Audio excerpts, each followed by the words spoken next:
मला या प्रकरणामध्ये जी माहिती घेतली जी नावं तुमच्याकडे आलेली आहेत, जे काही माझे लोक, ही जर हा जर प्रकार झाला असेल, हा जुना प्रकार आहे.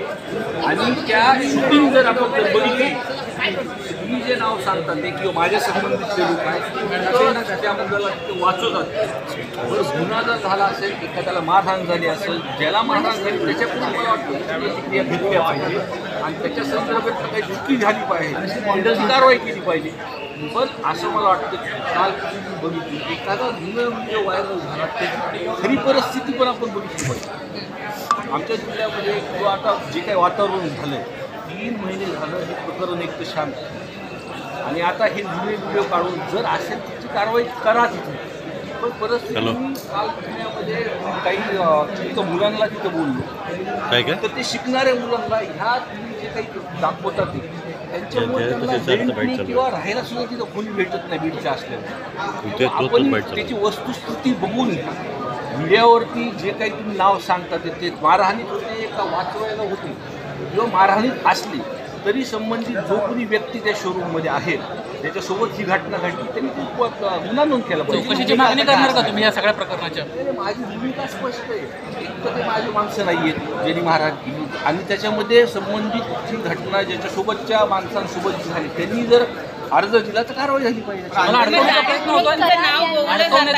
तुम्हाला अडकवण्याचा प्रयत्न केला. सुरेश दसांच्या कार्यकर्त्याचा एक व्हिडिओ आला, आता तुमच्या कार्यकर्त्याचा व्हिडिओ येतोय.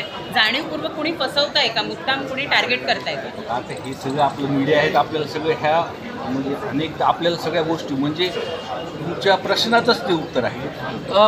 तो कार्यकर्ता तुमचा आहे का साहेब? तो कार्यकर्ता तुमचा आहे का? तो कार्यकर्ता तुमचा आहे का? त्याचा तुमचा काय कार्यकर्ता माझा नाही आहे. आणि जरी समोरच्या व्यक्तीने सांगितलं की ह्यांनी जर माझा माणूस असेल तर कारवाई झाली पाहिजे. सुरेश दस यांच्या जवळच्या कार्यकर्त्याचे जे काही व्हिडिओ व्हायरल होत आहेत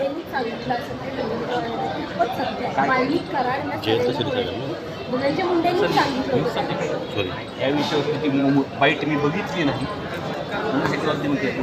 पण अंजली दमन या काही आरोप करत आहेत. मुख्यमंत्री सुद्धा याबद्दलची भेट घेतलेली आहे, पण तसे पुरावेच सापडत नाही आहेत त्यांच्या विरोधातले असं त्यांना सांगण्यात येते. CID कडून तसे पुरावे सापडत नाही आहेत आणि सातपुडा बंगल्यावरती बैठक झाली त्याबद्दलचे सुद्धा काही पुरावे सापडले नाही असं म्हटलं जातं. तुमची यावरची भूमिका नेमकी काय? बघा, माझी भूमिका या प्रकरणामध्ये स्पष्ट होती. सुरुवातीपासून म्हणतो जर त्यावेळेसचे DYSP आणि जे तुम्ही आहेत कॉन्स्टेबल त्यांची जर मीडिया तपासली. सुरेश दस यांचा जो कार्यकर्ता आहे भोसले नावाचा, त्याची सध्याची व्हिडिओ व्हायरल होतात. भैया काय सत्यस्थिती आहे सध्याची? त्या पैशांसंदर्भात त्यांचं म्हणणं असं आहे की तो एक साधा हे आहे, ठेकेदार आहे, त्याचे ते पैसे आहेत. काय परिस्थिती बीडमध्ये? मला मूळ त्यांचं माहीत नाही. त्या संदर्भात मला वाटतं तुम्ही धस अण्णाला हा प्रश्न असेल.